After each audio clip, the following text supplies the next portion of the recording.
परात्पर अखिलेश्वर। आवाज खुद लगे जरा सी, मुझे बोलो थोड़ा आवाज खोल इसकी। तन्मय परात्पर अखिलेश्वर, जगत के आधार, भक्त वत्सल, नंद नंदन, यशोदा नंदन, देवकी नंदन, वसुदेव नंदन भगवान बाल कृष्ण प्रभु के चरणों में मिलकर हम सब वंदन करते हैं।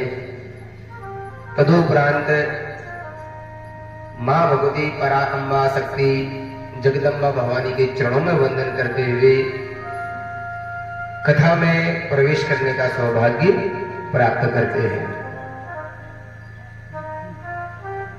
जन्मांतरे भवेत् पुण्यम तदा भागवतम लभे। जब हमारे जन्म जन्मों के कल्प कल्पों के युग युगों के सुकृत उदय होते हैं, तब जाकर ऐसे दिव्य सत्संग को सुनने सुनाने करने कराने का हमें सौभाग्य प्राप्त होता है। इसलिए हम सभी बड़े सौभाग्यशाली हैं जो मां की सन्निधि में बैठकर मां की चरित्र को सुनाते हुए द्वितीय दिवस में प्रवेश कर रहे हैं। भगवान के चरित्र उतने विशाल नहीं जितने भगवान के भक्तों के चरित्र विशाल बताए जाते हैं, क्योंकि भगवान की पहचान ही भगवान के भक्तों से होती है और भक्त बन पाना इतना आसान नहीं है। हम भक्ति करते हैं, भक्त बनने का प्रयास करते हैं, लेकिन क्या वस्तुतः हम भक्त बन चुके हैं? हरिओम। यह भक्त जैसी विशेषता हम लोगों के भीतर है, उस पर हमें विचार जरूर करना चाहिए। केवल तिलक लगाने से या फिर दो चार बढ़िया मीठी मीठी बातें बोलने से कोई भक्त नहीं बन जाता। भक्त की पहचान ही अलग होती है, एक कसौटी होती है। जैसे बच्चे को बचपन से पढ़कर लिखकर आगे बढ़ना होता है, वैसे भक्त को भी कई कसौटियों से गुजरकर अपनी परीक्षा में पास होना पड़ता है, तब जाकर वो भगवान का प्रिय बनता है। एक दिन, 2 दिन, 1 साल, 2 साल, 10 साल, ये कोई निर्धारित नहीं है कि आपकी भक्ति कब जाके पुष्ट होगी। न जाने किस भेष पर दया नींद रीझ जाए, कोई पता नहीं। अभी अभी आपने भक्ति करनी प्रारंभ कर दी, चमत्कार हुआ कि मां के दर्शन हो गए और जीवन निहाल हो गया। कई बार तो भैया वर्षों बीत गए तो भी भगवान की कृपा नहीं हुई। तो यानी कि तात्पर्य यह है कि भगवान की कृपा कब, कहां, कैसे, किस समय बरस जाए कोई पता नहीं। बस हमें अपना कर्म करते चले जाना चाहिए। तो भक्त बन पाना इतना आसान नहीं है, क्योंकि परीक्षा की कसौटी में भगवान आपको घसीटेंगे, खूब परीक्षा लेंगे आपके धैर्यता का बांध देखेंगे कितना मजबूत है। जब भगवान को लगता है कि हाँ, इसका विश्वास मुझ पे दृढ़ है, ये बुरी सी बुरी परिस्थिति में भी मुझे नहीं भूलता, तब आकर भगवान उसे अपने गले लगा लेते हैं। नहीं तो इतिहास में आप भगवान के भक्तों के चरित्र देख लो। क्या ध्रुव की भक्ति कोई आसान थी? 4 वर्ष का छोटा सा बालक अपनी मां, सौतेली मां सुरुचि के कहने में घर से चला गया और जंगल में कठोर तपस्या करी, तब जाकर भगवान को प्राप्त किया, केवल 6 माह में। अब वो कैसे किया, क्या किया, तो ये तो भैया श्रीमद् भागवत महापुराण का चरित्र है, तो वही सुनाया जाएगा कभी, जब कभी श्रीमद् भागवत महापुराण हुआ तो वही। दूसरी ओर आप प्रहलाद को ले लो, स्वयं का पिता घर में बैरी, पैदा होते ही हरि भक्ति का रोग लग गया। राम नाम का कीड़ा, ये राम नाम का जो हीरा है ना, हीरा, इसमें ना घुन लगता है ना कीड़ा, इसको कभी नष्ट नहीं किया जा सकता। और जिसका पिता ही घर में बैरी बनकर बैठा हो और पल पल में कभी सर्पों से डसवाया, कभी जहर पिलवाया, कभी हाथों से कुचलाया, कभी पहाड़ से गिराया, और तो और सगी बुआ भी होलिका बनकर अग्नि में बैठाकर मारना चाहा। लेकिन कहते हैं ना, जाकोरा के साइया मार सके ना कोई, बाल न बाका कर सके जो जग बैरी होई। चाहे कितनी ही बड़ी विपदा आ जाए, बस भगवान परीक्षा लेते हैं कि बड़ी सी बड़ी विपदा में भी मेरा भक्त मुझ में विश्वास इसका है कि नहीं। बस जिस दिन भगवान की उस परीक्षा में आप पास हो गए, समझ लो आप भक्त बन गए। और भक्तों की विशेषता क्या होती है, भगवान से कुछ मांगते ही नहीं। प्रहलाद जी क्या कहते हैं भगवान से, जब नरसिंह भगवान का पहला दर्शन होता है ना प्रहलाद जी को, अरे बच्चा कुछ मांग, मुझे प्रसन्नता होगी। तो प्रहलाद क्या कह रहे हैं कि प्रभु वो भक्त ही क्या जो भक्ति के बदले आपसे कुछ मांगे, वो तो व्यापारी है। एक तरफ भक्ति कर रहे हैं, दूसरी तरफ हमें दो, तो भक्त नहीं, उसे व्यापारी कहा जाता है। इसलिए प्रभु मुझे कुछ नहीं चाहिए। तो फिर भी भगवान बोल पड़े, अरे बेटा कुछ मांगेगा तो मुझे प्रसन्नता होगी, मेरी प्रसन्नता के तो मांग। तब प्रहलाद मनी मन सोचने लगे, अगर नहीं मांगूंगा तो मेरे प्रभु बार बार याचना कर रहे हैं तो उनका अपमान होगा। इसलिए प्रभु का मान रखने के लिए, देखो भक्त भी भगवान का मान रख रहे हैं, तो क्या कहता है पता है आपको, कि प्रभु मुझे ऐसा वर दो कि मेरे भीतर कभी मांगने की इच्छा ही ना हो, ये वरदान मुझे दे दो। अब बताओ मांगा भी क्या, कि मुझे कभी मांगने की इच्छा ही ना हो। बस इसी प्रकार निष्काम भाव से मैं आपकी भक्ति करता रहूं।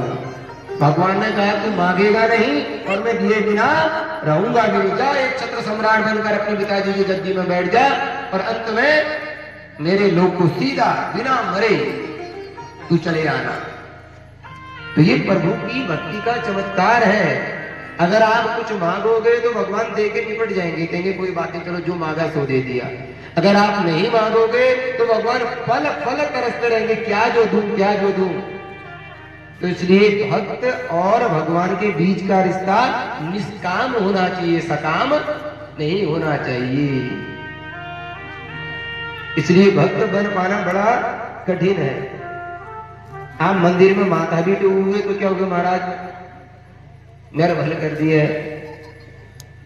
मतलब कुछ ना कुछ मन में आपके कामना रहेगी, और आपके मन में अगर कामना नहीं होगी तो आप भगवान के दरबार में माथा टेकने भी नहीं जाओगे। कोई ऐसा है जो मंदिर में जाकर ये कहता हो अपने मन की बात और अपनी मनोकामना भगवान पे ना थोपता हो, प्रभु ऐसा करोगे, ऐसा हो गया तो 1 किलो लड्डू चढ़ाऊंगा। अगर इस बार 10वीं में फर्स्ट डिवीजन आई तो बढ़िया 2 किलो बेसन के लड्डू चढ़ाऊंगा। अब कदाचित धोखे से सेकंड डिवीजन आ गई तो कहते हैं महाराज मैंने तो फर्स्ट डिवीजन की बात करी थी। तो मतलब हर किसी का भाव सकाम ही रहता है, निष्काम नहीं रहता। इसलिए भक्त बन पाना बड़ा कठिन है। भात जानते हैं, पहले से तो घट हुआ करते थे ओखलों में, उससे पहले ओखल हुआ करते थे, तो धान को ओखल में कूटते थे कि नहीं कूटते थे। पहाड़ में अभी भी कई जगह ये परंपरा जीवित है। जब भी भात खाने की इच्छा होती है तो फ्रेश धान को उसी समय कूट कर बढ़िया चावल निकाल के उसका भात बना के खाते हैं। तो आपने देखा होगा कि चावल का, धान का जो दाना होता है उसके भीतर, चावल के बाहर एक छिचकल पड़ा रहता है, यानी कि एक परत है, उस परत के भीतर चावल है। तो जब ओखल कूटने वाली महिला उसमें मूसल की चोट मारती है, इतनी जोर से भी नहीं मारती कि दाना टूट जाए, और इतने धीरे से भी नहीं मारती कि छिलका ही अलग ना होवे। होता है कि नहीं होता है? सने सने चोट मारने की भी अपनी कला होती है। वो कला हर किसी के पास नहीं होती। तो उसी प्रकार जब एक महिला ओखल में चोट मार मार के धान के छिक्कल को अलग और चावल को अलग करती है, तब जाके धान अलग हो जाता है, छिक्कल अलग हो गया और चावल अलग हो गया। क्या तब भी भात बन गया? नहीं। उसके बाद उसको धुला जाता है, फिर कढ़ाई में चढ़ाया जाता है। कढ़ाई में चढ़ते ही क्या, पतीले में चढ़ते क्या वो भात बन गया? ना। अब नीचे से आग लगाई जाती है। आग लगते ही क्या भात बन गया?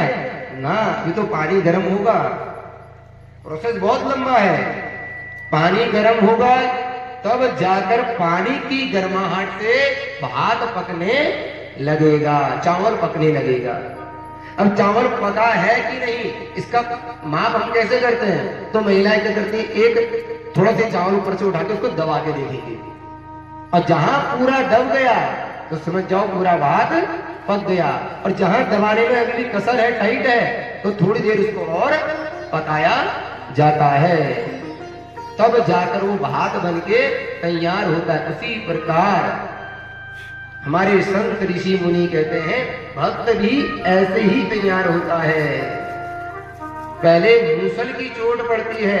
मूसल क्या है? संसार के दुख कष्ट, ये जो तेरा मेरा, मेरा बहू, मेरे बेटे, मेरे बच्चे, मेरा परिवार, जब यही परिवार वाले आंखें दिखाने लगते हैं तो पहली चोट मूसल की लगनी शुरू हो जाती है। अरे राम राम, देखो गधे की भांति जिंदगी भर इनके लिए बोझ होता रहा और आज हमें आंखें दिखाते हैं।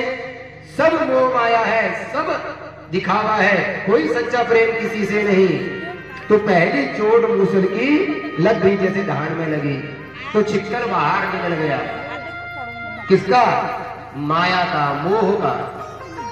जैसे धान का छिक्कर निकलता है ना, ऐसे निकल गया। लेकिन अभी भी कुछ कसर उसके भीतर रहती है। सब कहते हैं सब मोह माया है, छोड़ो इस घर को, चलो। लेकिन वो चला जाता है, कहता तो गुस्से में बहुत कुछ है, लेकिन अभी भी उसके अंदर सहज वैराग्य नहीं जागता। फिर दूसरी चोट, जब भगवान उसे भक्त बनाना चाहते हैं ना, तो दूसरी चोट फिर देते हैं। उन्हें आस परिवेश के बीच में रहने वाले सगे बांधव मित्र भी उसकी कदर करना छोड़ देते हैं, अपमानजनक शब्द बोलते हैं। तो कहते हैं महाराज घर तो था, ये बाहर के लोग भी सब दुष्ट निकले।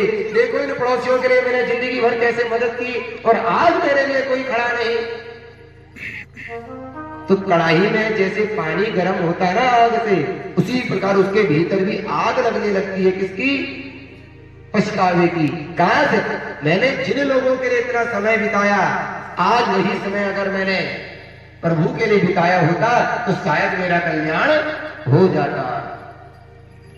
भगवान उसको पल पल ठोकरें देते हैं, कभी सगे संबंधियों से, कभी अपनों से, कभी बेटे से, कभी बहू से। धीरे धीरे धीरे उसका हृदय इतना कठोर हो जाता है, सारी मोह माया छूट जाती है। लेकिन फिर भी भगवान एक बार जरूर चेक करते हैं कि सच में इसके अंदर मोह माया त्यागी या इसने नहीं। जैसे औरत चेक करती है ना महिलाएं, भात पका कि नहीं, तो भगवान अंतिम पड़ाव में पोता पोती नाती नातनी का स्वाद चखाते हैं कि वास्तव में इसके अंदर वैराग्य, क्योंकि कहते हैं ना बेटे से ज्यादा पोता लाडला होता है। एक बार के लिए बेटा तिरस्कार कर भी दे चलेगा, लेकिन पोता अगर प्यार से बोल दे तो बेटे को भी पिता छोड़ने के लिए तैयार हो जाता है। लेकिन पोते से अतिशय प्रेम होने के कारण, तो इसलिए अंतिम चोट भगवान किसकी देते हैं? बोले नाती पोतों की। नाती किसे कहते हैं? हम हमारे पहाड़ में है, बेटे के बेटे को भी नाती बोल देते हैं। बोलते नहीं बोलते हैं, पर वो नाती नहीं होता है। नाती लड़की का लड़का होता है। अपना बेटे का लड़का क्या होता है? पोता, अपना पूत है।